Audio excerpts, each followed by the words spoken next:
Hello বন্ধুরা, আমি রিচা। আজকে আমি চলে এসেছি ভাপা সন্দেশের রেসিপি নিয়ে।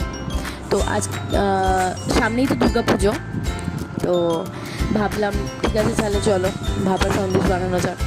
কারণ বাড়িতে তো লোকজন আসবে, আর নিজের হাতের মিষ্টি খাওয়াতে কার না ভালো লাগে বলো? নিশ্চয়ই তোমাদেরও ভালো লাগে, তাই না?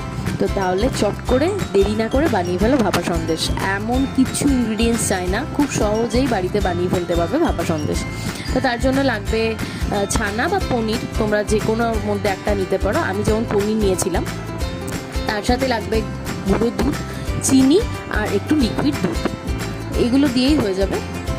এগুলো মিক্সিতে ঘুরিয়ে নিতে হবে, একটা ফাইন পেস্ট বানিয়ে নিতে হবে, যাতে করে কোনো লাম না থাকে।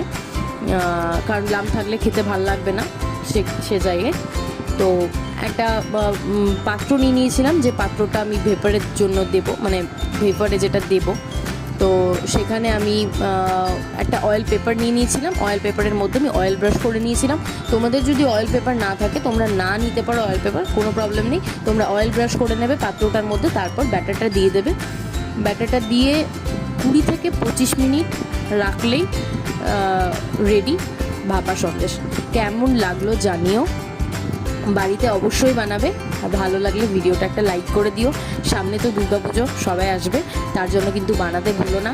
নিজের হাতের মিষ্টি খাওয়ানো এটা একটা আলাদাই আনন্দ।